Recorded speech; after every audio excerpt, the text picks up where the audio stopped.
Cairo, Seattle. It's time to get schooled with the professor, John Clayton. Welcome to Schooled with the Professor, and of course the topic's going to be quarterbacks, a very appropriate thing to bring up because quarterbacks in the National Football League, so important. It's a quarterback-driven league, and joining us is Bruce Gradkowski, who has been in the league for so long. He's now retired, but he's also going to get into broadcasting, and we have so many things to talk about, Bruce, because first off, I mean, this is one of the most interesting free agent classes we've had, and one of the most interesting drafts we've had for quarterbacks, and just in the big picture, as you evaluated and you were in the league and all that, how important is a quarterback position compared to other positions on teams? Well, Professor, thanks for having me. And I think as we look around the league, the top coaches or the top winning teams are tied to their quarterback. So if I'm a head coach, and I talked to Hugh Jackson not too long ago, a few weeks ago, I mean, as a head coach, you want the guy behind center that you're confident in. I mean, look at Tom Brady and Bill Belichick. Now, Bill Belichick is an unbelievable coach. I mean, and Todd Brady's arguably one of the best ever quarterbacks to play. You know, Mike Tomlin, Ben Roethlisberger. You look around the league, Nick Foles. I mean, what Peterson did with Foles this year, but now he has Carson Wentz. You know, so that quarterback position drives the football team. And honestly, the makeup of the football team is usually from the makeup of the head coach and the quarterback. And, of course, the one thing that's so interesting is that everybody's now starting to re-justify, which is wrong. They're saying, okay, well, look at the backup quarterbacks. Case Keenum got the Vikings two rounds into the playoffs. And here's Nick Foles winning a Super Bowl, being Super Bowl MVP. But that's just, I think, an aberration. It's just one of those things that happen. It's not the trend because to get there, they always say defense wins championships. I disagree. I say defense can get you to championship games, but it's the quarterback that can get you over the top. Yeah, no, you're right about that because I look around the league and when I watch film, the coaches that I have played for, listen, I believe nothing's going to be drawn up perfectly every time. But if you look at the quarterbacks, the teams that are successful, those quarterbacks are making plays when they have to, and that's situational downs, big third down plays, big red zone plays. So, I remember watching the tape on Aaron Rodgers when I was playing for the Bengals. Offense coordinator Jay Gruden sat us down after we lost to the Packers. He goes, look, let's watch a series of Aaron Rodgers. And he showed us clips, and it was the same plays we're calling. The guys weren't screaming wide open, but Aaron Rodgers just happened to make pinpoint accuracy throws or a little movement in the pocket to buy time outside the pocket and make a play. So guys are making plays, and that's what separates, the good players from the great players, the players that get to the playoffs, and then the players that get to championship games and Super Bowls. There's no question. And, of course, the great ones really step up. That's why you look in the AFC, which I consider to be down right now for quality teams. I mean, pretty much you go into each year and say, okay, it's almost like the old days with Peyton Manning and Tom Brady. It's like, okay, it looks like it's Big Ben Roethlisberger and Tom Brady, and you know that they're all going to be pretty close to getting to championship level games. Yeah, no, you're right. And that's where it's gotten to because if you look at it, and I played with Ben for a few years, and he'd make plays out there. I'm standing on the sideline. I'm backing him up, and he makes an unbelievable play, throws it to AB for a 60-yard touchdown. And I'm thinking to myself, oh, damn, I would have been sacked on that play, So the type of plays this guy is making is unbelievable, and that's what keeps the Steelers continuing to win. I mean, of course, I'm a fan of Tomlin and the Rooneys and what they do there because they build within their organization as all this free agency stuff's going on. In the New England Patriots, I mean, Tom Brady is a machine. The work the guy puts in, there's so much respect I have for him because, look, he's got 5 Super Bowl rings.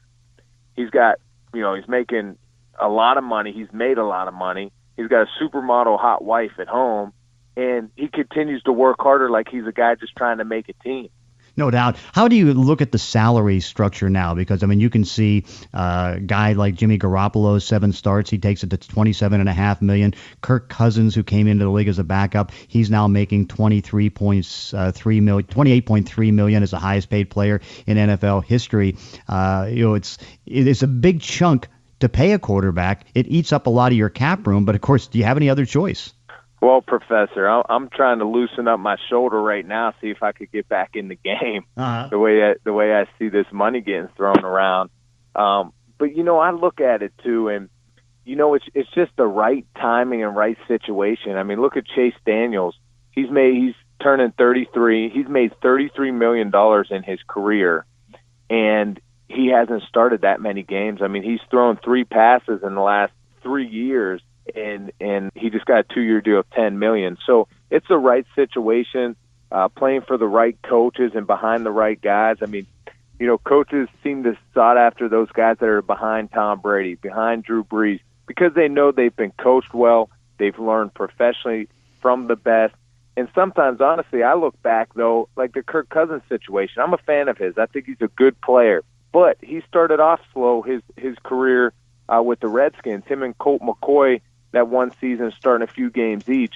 Sometimes I look, and as a quarterback myself, it's the right situation with the right coaching. So if that's Colt McCoy playing and the Redskins actually take Colt McCoy's back and push him and let him go through some tough times and develop, is that him sitting here right now getting $80-some million guaranteed? So sometimes it's about battling through tough times, but when a team has your back and they let you fight through those tough times, then you can see the other side with some good times. That's why I am happy to see Case Keenum get a nice little deal going to Denver, because he's that type of, I want to say, baller in the pocket where he's going to make things happen when it's not there. No, he doesn't have all the ability, but I think it's that mindset and that leadership that rallies the team around him. So I'm looking forward to seeing what he does in Denver. Yeah, and I think you'll appreciate this now. And you saw for how many years the price of backup quarterbacks going down. It seemed to be you'd have 9 teams that would start the season for the last 2 years with young quarterbacks who were in their rookie contracts that never have played.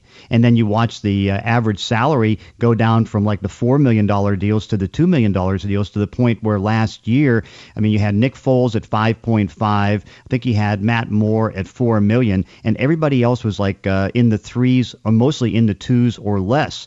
Now, do you think with the Nick Foles situation, it's changing to realize the value of a backup quarterback? An example being that you saw that Chase Daniels just went to Chicago for $5 million a year, and Ryan Fitzpatrick got 3.3. But there seems to be now maybe more of appreciation to get the backup salaries better. Right. Well, I hope so. Because that backup quarterback, it's like your insurance policy. You hope you don't have to use it or use him, but you have to have someone that's reliable, like Nick Foles and what happened in Philadelphia this year. So I'd like to see that, because we talk so much on teams having to spend, 90% of their cap. Sometimes you look around, you're like, where's that money going? Because throughout my career, I've made good money, but sometimes the majority of players are still on minimum deals. They're not signing those big contracts.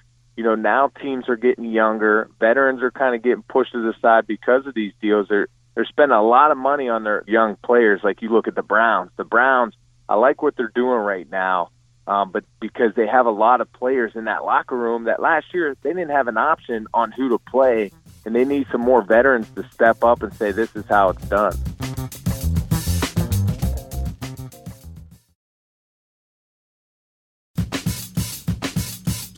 Let's kind of review some of the good quarterbacks. What makes Ben Roethlisberger so good? I think what makes Ben so good is his poise. His poise in the pocket that, when stuff breaks down, he doesn't panic, and he's able to buy time to make that play.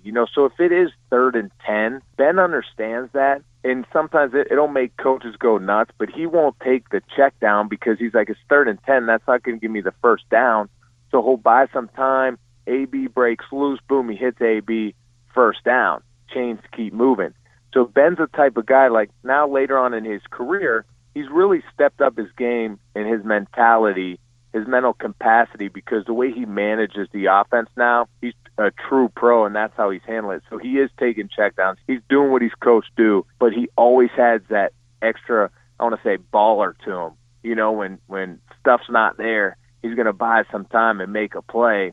That's what I love about Ben, because he's going to make any coordinator look good just because he's going to continue to make plays. You bring up the coordinator thing, Todd Haley. I go back to when he was a ball boy when I was covering the Steelers, and of course, great coach, had been a head coach, good offensive play caller. I was stunned to find out, and of course, you being in the room and knowing, that Ben didn't have too much ability to call audibles. And of course, that was the subject of going on the goal line, having a 1-yard quarterback sneak where he's like 18 of 19, and he wasn't allowed to make that audible to make a call to go in if he saw the right defense. And sometimes that's hard for me to believe. I think Ben, as he has gotten older and matured, he has more of a grasp on that offense. And when I went into Pittsburgh, my background with the Gruden brothers, with John Gruden in Tampa for a few years, Jay Gruden, Paul Hackett and those guys in Oakland with Tom Cable, our offense was predicated on getting the offense in the right play versus the right look. So we started doing that more in Pittsburgh with, hand signals, take advantage of one-on-one matchups, getting to the right play versus the right coverage. I think a guy like Ben, I think if he felt something on the field and he makes a decision to change it, I can't see anyone arguing with him when he comes off the field. But also, Ben's also going to do what he's coached to do.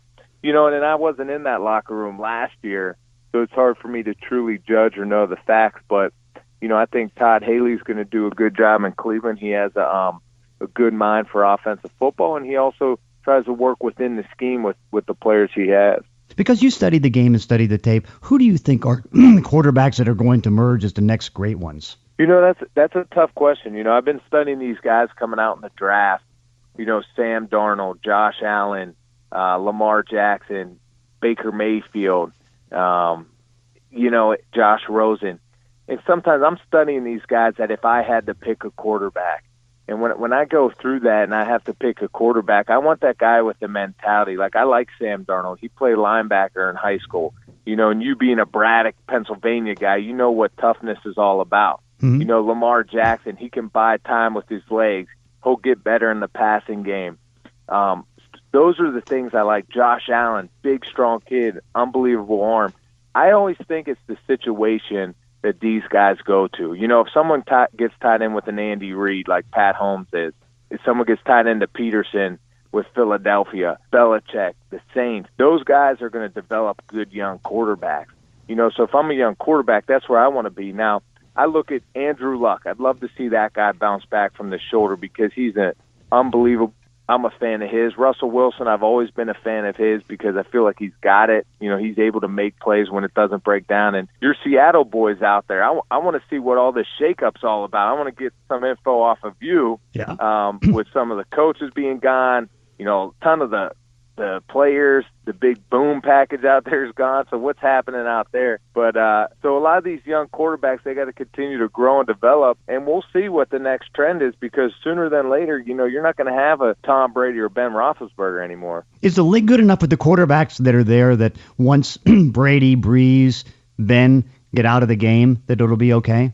Guys have to step it up. That's a different type of play from a Brady Brees. Brady and Brees put in the work, and they kill you mentally. They're going to study that film. They're going to be prepared. So there's going to be a little change. There's going to be younger players that are going to have to step up. I mean, Kirk Cousins going to Minnesota. Now he has to prove why they've paid him that much money. Can you take that next step and win those big games? I mean, that's what I'm interested to see. Like we just talked about Andrew Luck, does he get healthy and able to sustain being on the field and playing a long career? Because a lot of things, too, with Brady, Brees, and Big Ben is they're consistently good year after year, but also they are consistently on the field. They stay healthy. No doubt. And, of course, that's the fun of kind of watching those guys because, again, they've extended their careers and they're just so efficient in where they're going with it. With these young quarterbacks, I mean, you've now watched the whole generation now, I guess, of guys that have come out of spread offenses and air raid offenses. How tough is it to make an immediate adjustment into the National Football League?